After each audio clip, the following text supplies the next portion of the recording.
Well, I'm really excited to be back for season 5 because Tom has sort of taken a brief hiatus from Blacklist and in a different story involving his mother and his father and this stuff. So he's kind of coming back to Liz after this journey he's taken fresh, and he has this suitcase full of bones that is sort of a giant mystery and question mark. And I think now the sort of main mystery in terms of Elizabeth Keene's, her story, now that we know that Red is her father, the question is, is he keeping something from her? And who the heck is this person, this bag of bones in this suitcase?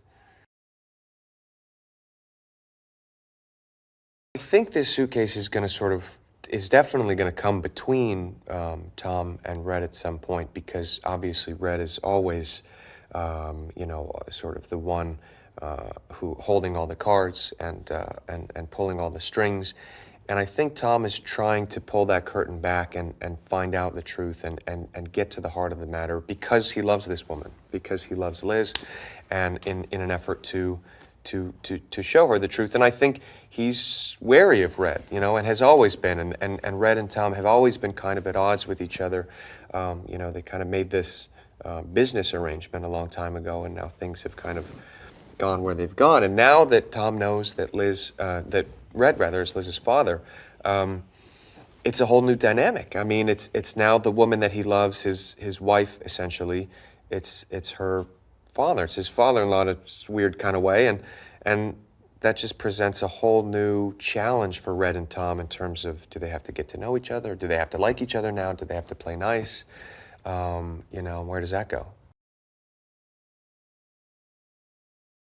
I think Tom is an operator who's grown up in this world of spies and backstabbing and people killing each other and selling secrets for millions of dollars in this whole very dark, kind of sinister, kind of scary, ugly kind of world, And I think he sees Red as a mastermind, a kingpin of all that kind of stuff, which is not somebody you want to be your father-in-law or the father of your wife and the woman that you share a child with, So it's not good news to him, and I think I think Tom is hell bent on figuring out the truth and getting to the bottom of what is in this suitcase and what are those implications for Liz and for them as a family. One of the aspects I love about this show is about people who feel invincible, learning they are human, whether that's Red or Tom or Liz, or just people discovering their own vulnerabilities and things like that. And I think Red is such a powerful character that it's so fun as an audience to watch him struggle, and watch him learn, his own humanity in moments, which, because he's, always so in command, it's fascinating to watch that. So I think, starting season 5 from that place of Red having to rebuild a little bit and having, losing some of his allies, losing Mr. Kaplan, things like this, being on kind of shaky ground, anything can happen. And that's a fun place to start the season from.